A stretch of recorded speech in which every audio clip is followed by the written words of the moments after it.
Hi, everyone. I'm Dr. Wendy O'Connor. Thanks for tuning in today. We are talking about coping with strong emotions. And before we start, I wanted to say thank you to everyone who did vote on when I should have my Facebook Live events. The overwhelming vote was for the evening on Mondays, and I'm going to try to see if I can move my live events to that night. It's tough for me to do that time potentially, but I'm working on it. So stay tuned for that. So strong emotions, we all have them. Some of us have them more often than others, and they can sometimes present a challenge for us. They're tricky to navigate through. Sometimes they feel overwhelming. They might feel consuming. We might feel out of control when we have strong emotions, or we may even feel stuck in them, just not knowing how to get through to the other side. So 5 strategies today that we will discuss that will help you navigate and cope with those strong emotions.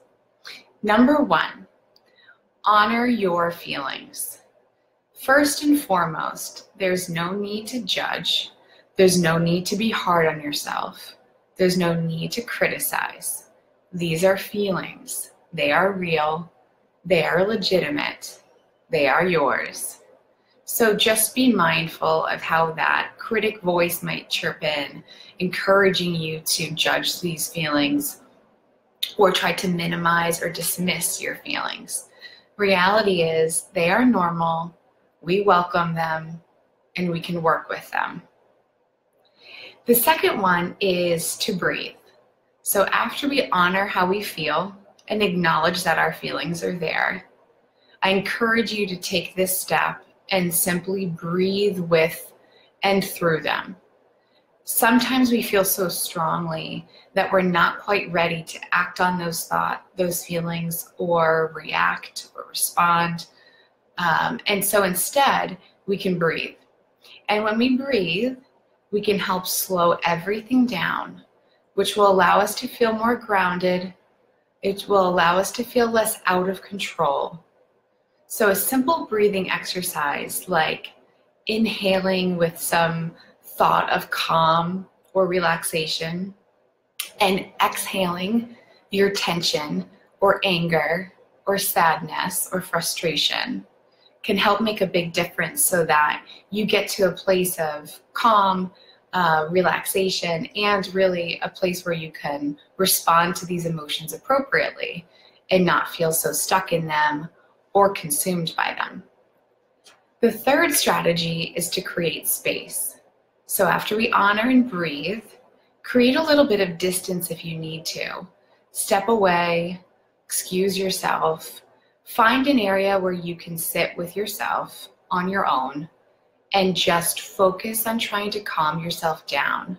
If we're stuck in a crowded place or we're around a bunch of people, it's really difficult for us to not feel triggered by the environment that we're in. So try to remove those particular triggers by removing yourself and creating some space. The nice thing about creating space in this situation is that it will allow you to respond to your emotions rather than react to your emotions. It gives you time to think it through a little bit before you say or do something that you might regret. Fourth, remind yourself that feelings are temporary. They're not going to last forever, even if they feel that way. Feelings come and go, feelings spike and subside, but they are temporary. So if you can ride this wave, you will get to the shore. Just remind yourself of that. And lastly, we want to figure out how we're going to express our emotions. We have many options available to us. Some are helpful, what we call adaptive. Some are really more trouble than we want. So consider your options. We can write or journal. We can verbally express how we're feeling. Just make sure that whatever you choose really is in line with what you value, so you're being true to yourself. and you're not intending to hurt or harm anyone else in the process. The purpose of verbalizing your feelings could be to assert yourself, to have a need met, to hear an apology, to just process how you feel, to vent, but try not to add aggression to your communication or that type of conflict in the relationship. So, honor, breathe, take space, remind yourself that feelings are temporary, they will pass, and choose an appropriate way to express yourself. Try to let it out. And when all else fails, there's always a punching bag nearby. Get to the gym, go for a workout, do something to alleviate some of that tension inside your body, which may then allow you to express yourself more appropriately afterwards. I hope this was helpful. And whenever you're here and you see me, please say hi. Let me know that you're out there. I'd love for this to be more interactive, and I'd love to answer your questions and have a bit of a dialogue around these topics.